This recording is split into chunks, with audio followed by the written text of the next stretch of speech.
ज्ञान मिला है, इसी को स्थापित करो और इसी की पूजा अर्चना करो, इसी से सब कुछ हासिल हो।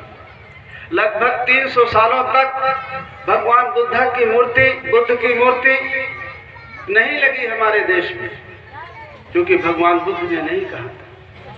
300 साल बाद उनके अनुयायियों ने भगवान बुद्ध की मूर्ति को लगाना उन्होंने शुरू किया। तब से बड़े पैमाने पर भगवान बुद्ध की मूर्तियां हम भारत में भी और भारत के बाहर देखने को मिलती है। जब कोई महापुरुष हमारे बीच से चला जाता है तो उनके बातों को मान लेना, उनकी मूर्ति बना करके पूजा कर लेना बड़ा आसान हो जाता है, एक सिद्धांत मिल जाता है। लेकिन अगर कोई जिंदा आदमी कहता है तो जिंदा आदमी तो जब तक वो जिंदा है तब तक वो कहता रहेगा समय के हिसाब से, और जो व्यक्ति जब तक जिंदा रहा उस दिन तक उसने कहा समय को देख करके। और अगर जिंदा आदमी जो कहता है तो आज उसने कहा आज तक की देख करके, अगर कल की परिस्थितियां कोई अलग है तो उसको वो बदल भी सकता है। तो हमें जिंदा आदमी के साथ चलने में थोड़ी दिक्कत होती है। जब व्यक्ति हमारे बीच में नहीं रह जाता है तो उसको हम मूर्ति बना करके पूजा कर लेने में और एक सिद्धांत कर लेने में हमें आसानी हो जाती है। भगवान बुद्ध ने जो कहा है उनके विचारों को हमें समझना होगा, गहराई से समझना होगा। और अगर मैं तो अपने साथियों से अक्सर कहता हूँ, आप लोगों से भी कहा होगा, मैं आया हूँगा इस एरिया में, कि अगर हम भगवान बुद्ध के विचारों को इस देश में फैलाना चाहते हैं तो हमें पहले उसका अध्ययन करना पड़ेगा कि भगवान बुद्ध के विचार इस देश में कब फैले और कैसे फैले और दुनिया के दूसरे देशों में कैसे फैले। भगवान बुद्ध जब थे, भगवान बुद्ध जहाँ जहाँ जा पाए वहाँ भगवान बुद्ध की विचारधारा फैली। बड़े पैमाने पर भगवान बुद्ध के रहते हमारे देश में या दुनिया के देशों में भगवान बुद्ध के विचार नहीं फैले। बड़े पैमाने पर भगवान बुद्ध के विचार कब फैले? जब इस देश के एक राजा ने, जिसको हम अशोक कहते हैं, जिस पर आप गर्व करते हैं, जब इस देश के चक्रवर्ती सम्राट अशोक ने बौद्ध धर्म ग्रहण किया कलिंग युद्ध के बाद और भगवान बुद्ध के विचारों को ग्रहण करने के बाद उसको राजधर्म बनाया, लेकिन अपने देश की जनता को उसने बाध्य कभी नहीं किया। ये कभी नहीं कहा कि आपको इसी विचार को मानना है। मैं सहमत हूँ, मेरे लोग सहमत हैं, मेरे कैबिनेट के लोग सहमत हैं, बाकी स्वतंत्र है, आप मानना चाहे भगवान बुद्ध के विचारों को माने, ना मानना चाहे ना माने। जब चक्रवर्ती सम्राट ने अशोक ने बौद्ध धर्म ग्रहण किया और उसको राजधर्म बनाया तो पूरे देश के लोगों ने भगवान बुद्ध के विचारों को जाना और माना। और वैसे भी जिस विचार का राजा होता है उस विचार की अधिकता हो ही जाती है। दुनिया के दूसरे देशों में भगवान बुद्ध के विचार तब फैले जब चक्रवर्ती सम्राट का बेटा राजकुमार महेंद्र, उसकी बेटी संघमित्रा दूसरे देशों में प्रचार करने के लिए गए। तो जब दूसरे देशों में जाते तो वहां का राजा अपने अतिथि गृह में रोकता, कहता कि चक्रवर्ती सम्राट का बेटा राजकुमार महेंद्र आया है, भगवान बुद्ध की बात कर रहा है। चक्रवर्ती सम्राट की बेटी राजकुमारी संघमित्रा आई है, ये बुद्ध की बात कर रही है तो जरूर कोई बात। वहां का राजा अपने राजमहल में रोकते, सभाओं का आयोजन करते, संघमित्रा और राजकुमार महेंद्र भगवान बुद्ध के विचारों को रखते। वहां का राजा भगवान बुद्ध के विचारों से सहमत होता और जब वहां का राजा सहमत होता तो वहां की प्रजा भी सहमत होता।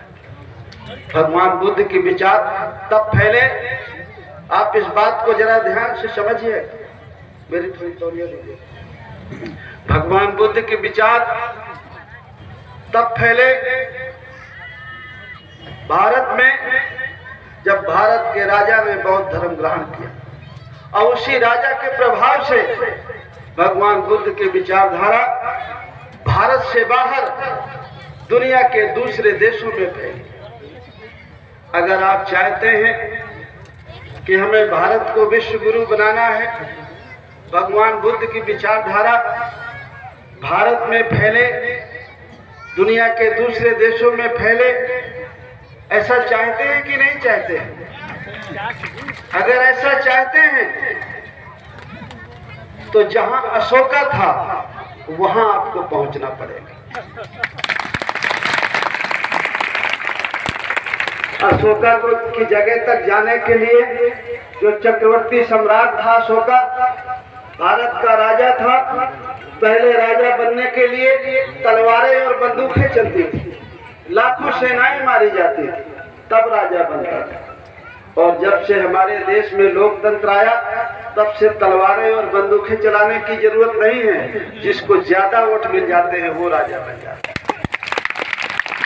अगर भगवान बुद्ध के विचार को फैलाना है, अन्याय अत्याचार से छुटकारा पाना है, गरीब का और किसान का कल्याण करना है, अपने बच्चों की हिफाजत करना है और हक अधिकार लेना है, तो जहां अशोका था आपको वहां पहुंचना पड़ेगा। और अशोका तक पहुंचने के लिए वोट के अलावा और कुछ नहीं लगता है। आपका धार्मिक मंच है, भगवान बुद्ध की बात कर रहे हैं, अशोका की बात कर रहे हैं, मैं उसी दायरे में रहूंगा। हमारे जो आयोजक साथी हैं ये बिल्कुल चिंता मत करें कि मैं उस लाइन से कहीं दूर जाऊंगा, मैं उसी लाइन पर रहूंगा।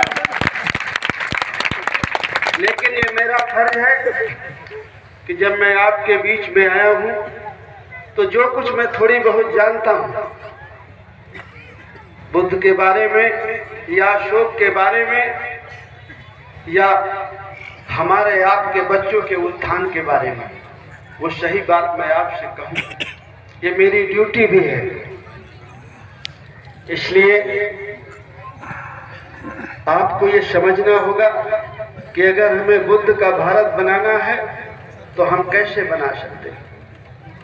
कभी कभी मैं सोचता हूँ, कभी कभी मैं कुछ बातें कहता हूँ तो मेरे साथी मुझसे नाराज हो जाते हैं। नाराज ना होइएगा, मैं एक कहानी सुनाता हूँ आपको, सुनाऊं जी। कुछ साथी छुट्टी में गए, नौकरी करते थे तो छुट्टी में अपने घर गए, घर में बैठ करके कहा यार बहुत दिनों में मिले हैं, चलो आज पार्टी वार्टी हो जाए।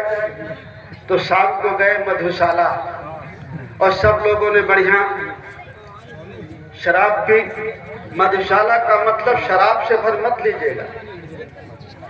मधुशाला आप जिसमें अपने होश गुम कर दें, जिसमें आप बेहोश हो जाएं, जिसमें आप रम जाएं।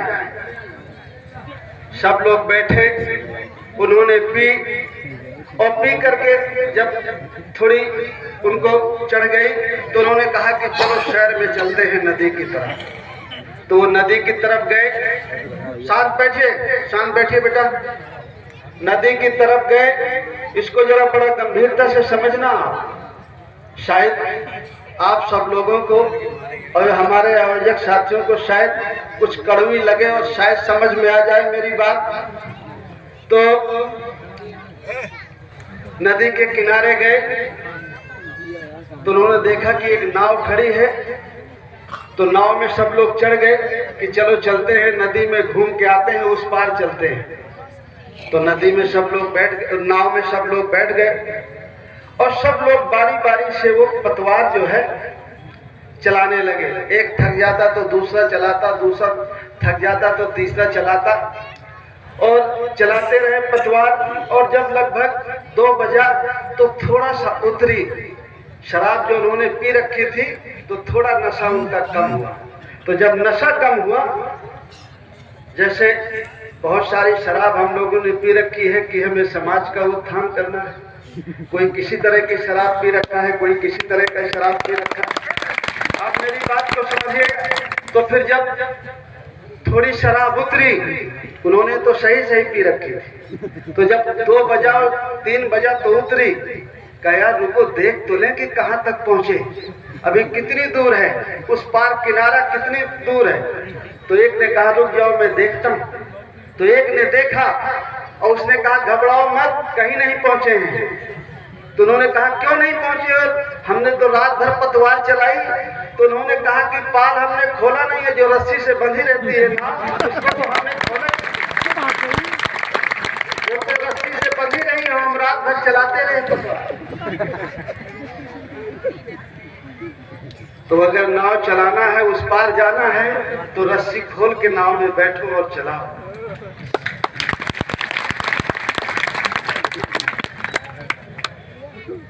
मैं 2 महीने पहले अमेठी गया, गैर राजनीतिक कार्यक्रम था, राजनीतिक कार्यक्रम नहीं था। तो जब मैं पहुंचा तो जो हमारे नौजवान बच्चे थे, तो जैसे मैं पहुंचा तो नारा लगा रहे थे जय सम्राट जय सम्राट जय सम्राट। तो मैंने उनसे कहा कि बेटा सब जय सम्राट के बारे में जानते हो कि किसी ने बता दिया है कि जय सम्राट बोलो? बस जय सम्राट बोलने से अगर सम्राट बन जाते तो काम हो जाता। अमेठी में जब मैं पहुंचा तो मैंने उनको एक कहानी सुनाई। जब वो जय सम्राट बोल रहे थे और बड़ी जोर से सब जय सम्राट बोल रहे थे, लेकिन जय सम्राट के बारे में जानते कुछ नहीं थे।